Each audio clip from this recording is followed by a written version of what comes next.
Hi guys, it's Kayla. Welcome back to my channel, and today we're going to be reading Chapter 13, or Part 2, Chapter 3 of The Complete Tales of Winnie the Pooh. Chapter 3, in which a search is organized, and Piglet nearly meets a heffalump again. Pooh was sitting in his house one day, counting his pots of honey, when there came a knock on the door. 14, said Pooh. Come in, 14, or was it 15? Bother. That's muddled me. Hello, Pooh, said Rabbit. Hello, Rabbit. 14, wasn't it? What was? My pots of honey, what I was counting. 14, that's right. Are you sure? No, said Rabbit. Does it matter? I'd just like to know, said Pooh humbly, so as I can say to myself, I've got 14 pots of honey left, or 15 as the case may be. It's sort of comforting. Well, let's call it 16, said Rabbit. What I came to say was, have you seen Small anywhere about? I don't think so, said Pooh. And then after thinking a little more, he said, Who is Small? One of my friends and relations, said Rabbit carelessly. This didn't help Pooh much, because Rabbit has so many friends and relations, and of such different sorts of sizes, that he didn't know whether he ought to be looking for Small at the top of an oak tree, or in the petal of a buttercup. I haven't seen anybody today, said Pooh. Not so as to say hello, Small, too. Did you want him for anything?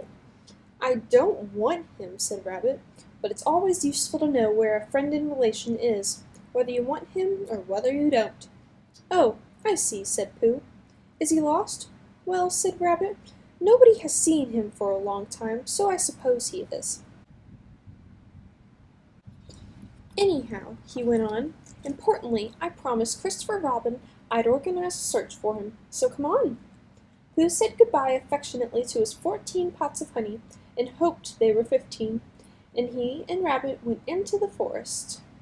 Now, said Rabbit, this is a search, and I've organized it. Done what to it? Said Pooh. Organized it, which means, well, it's what you do to a search, when you don't all look in the same place at once. So I want you, Pooh, to search by the 6 pine trees first, and then work your way towards Owl's house and look out for me there. Do you see? No, said Pooh. What? Then I'll see you at Owl's house in about an hour's time. Is Piglet organized too? We all are, said Rabbit, and off he went. As soon as Rabbit was out of sight, Pooh remembered that he had forgotten to ask who Small was, and whether he was the sort of friend and relation who settled on one's nose, or the sort who got trodden on by mistake, and as it was too late now, he thought he would begin the hunt by looking for Piglet, and asking him what they were looking for before he looked for it. And it's no good for looking at 6 pine trees for Piglet, said Pooh to himself, because he's been organized in a special place of his own, so I shall have to look for the special place first. I wonder where it is, and he wrote it down in his head like this. Order of looking for things. 1. Special place. To find Piglet. 2. Piglet. To find who Small is. 3. Small. To find Small. 4. Rabbit. To tell him I found Small. 5. Small again. To tell him I've found Rabbit. Which makes it look like a bothering sort of day, said Pooh as he stumped along. The next moment the day became very bothering indeed, because Pooh was so busy not looking where he was going that he stepped on a piece of the forest which had been left out by mistake, and he only had just time to think to himself, I'm flying. What Owl does? I wonder how you stop. When he stopped. Bump! Ow! Squeaked something. That's funny, thought Pooh. I said ow, without really oohing. Help! Said a small, high voice. That's me again, thought Pooh. I've had an accident, and fallen down a well, and my voice has gone all squeaky and works before I'm ready for it, because I've done something to myself inside. Bother! Help! Help! There you are. I say things when I'm not trying, so it must be a very bad accident. And then he thought that perhaps when he did try to say things he wouldn't be able to, so to make sure he said loudly, A very bad accident to Pooh Bear. Pooh! Squeaked the voice. It's Piglet! Cried Pooh eagerly. Where are you? Underneath, said Piglet in an underneath sort of way. Underneath what? You! Squeaked Piglet. Get up! Oh, said Pooh, and scrambled up as quickly as he could. Did I fall on you, Piglet? You fell on me, said Piglet, feeling himself all over. I didn't mean to, said Pooh sorrowfully. I didn't mean to be underneath," said Piglet sadly. "But I'm all right now, Pooh, and I am so glad it was you." "What's happened?" said Pooh. "Where are we?" "I think we're in a sort of pit. I was walking along looking for somebody, and then suddenly I wasn't any more, and just when I got up to see where I was, something fell on me, and it was you." "So it was," said Pooh. "Yes," said Piglet. "Pooh," he went on nervously and came a little closer, "do you think we're in a trap?" Pooh hadn't thought about it at all, but now he nodded, for suddenly he remembered how he and Piglet had once made a Pooh trap for Heffalumps, and he guessed what had happened. He and Piglet had fallen into a Heffalump trap for Poohs. That was what it was. "What happens when the Heffalump comes?" asked Piglet tremblingly, when he had heard the news. "Perhaps he won't notice you, Piglet," said Pooh encouragingly, "because you're a very small animal." "But he'll notice you, Pooh." "He'll notice me, and I shall notice him," said Pooh, thinking it out. "We'll notice each other for a long time, and then he'll say, 'Ho, ho!'" Piglet shivered a little at the thoughts of that "ho, ho," and his ears began to twitch. "What will you say?" he asked. Pooh tried to think of something he would say, but the more he thought, the more he felt that there is no real answer to "ho, ho," said by a Heffalump in the sort of voice this Heffalump was going to say it in. "I shan't say anything," said Pooh at last. "I shall just hum to myself, as if I was waiting for something." "Then perhaps he'll say 'ho, ho' again," suggested Piglet anxiously.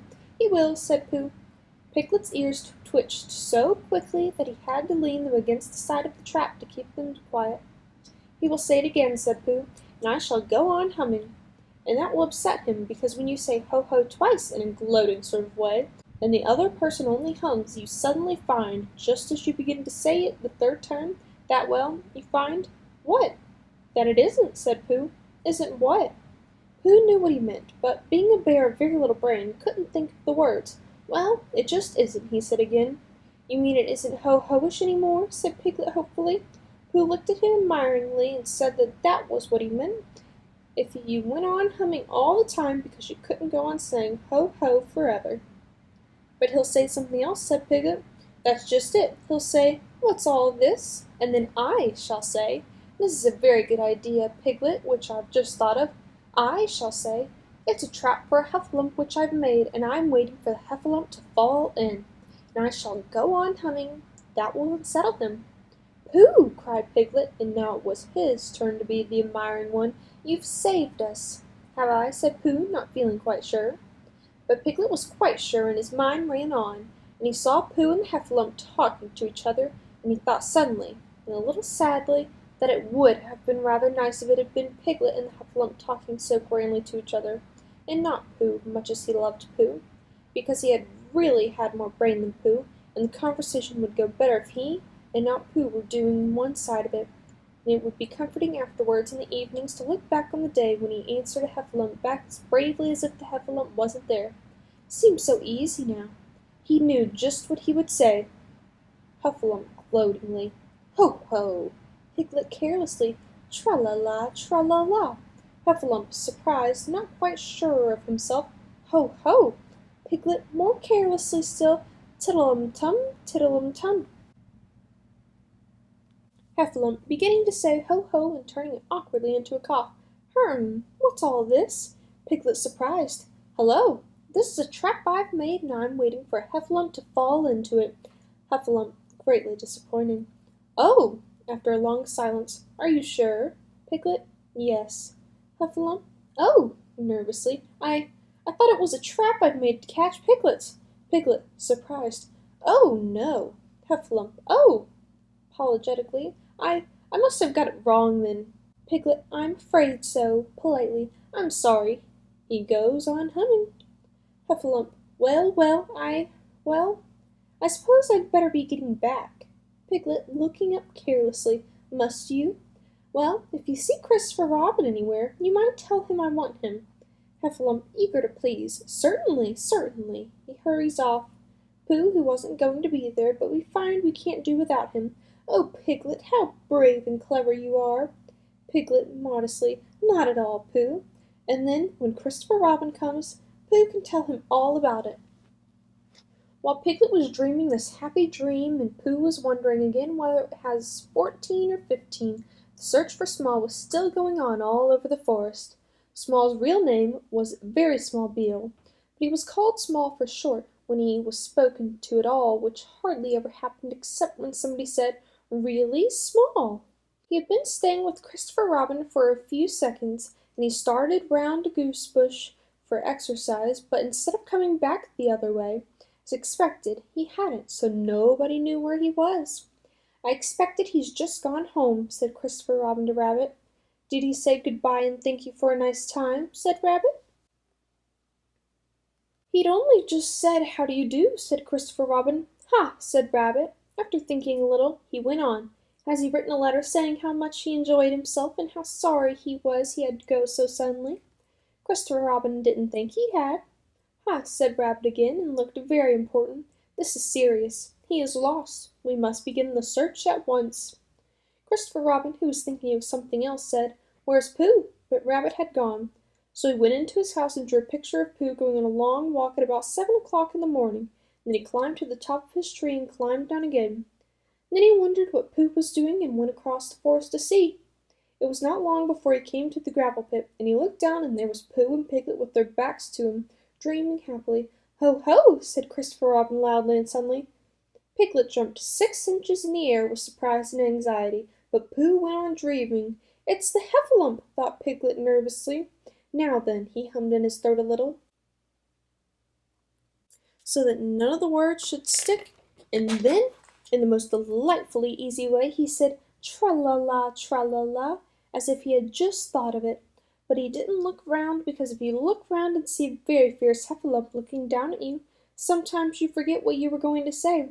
"Rum-tum-tiddle-um," said Christopher Robin, in a voice like Pooh's, because Pooh had once invented a song which went tra-la-la, tra-la-la, tra-la-la, tra-la-la, rum-tum-tum-tiddle-um.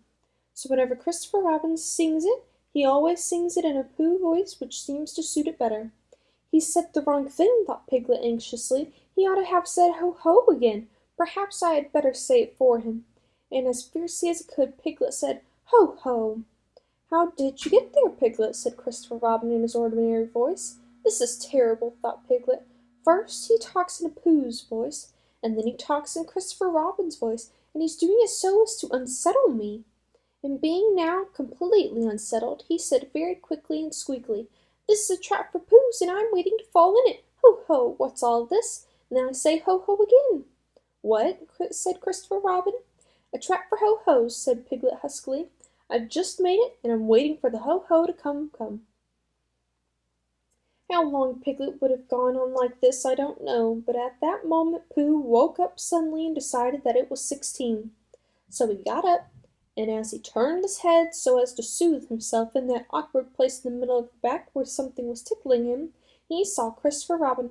"Hello!" he shouted joyfully. "Hello, Pooh!" Piglet looked up and looked away again, and he felt so foolish and uncomfortable that he had almost decided to run away to sea and be a sailor, when suddenly he saw something. "Pooh!" he cried, "there's something climbing up your back." "I thought there was," said Pooh. "It's Small!" cried Piglet. "Oh, that's who it is it?" said Pooh. "Christopher Robin, I found Small!" cried Piglet. "Well done, Piglet," said Christopher Robin. And at these encouraging words Piglet felt quite happy again, and decided not to be a sailor after all. So when Christopher Robin had helped them out of the gravel pit, they all went off together hand in hand. And 2 days later Rabbit happened to meet Eeyore in the forest. "Hello, Eeyore," he said. "What are you looking for?" "Small, of course," said Eeyore. "Haven't you any brain?" "Oh, but didn't I tell you?" said Rabbit. "Small was found 2 days ago." There was a moment's silence. "Ha ha," said Eeyore bitterly. "Merriment and what not. Don't apologize. It's just what would happen." That concludes Chapter 13 of The Complete Tales of Winnie the Pooh. Make sure to join me next time to read Chapter 14. Have a great day! Bye!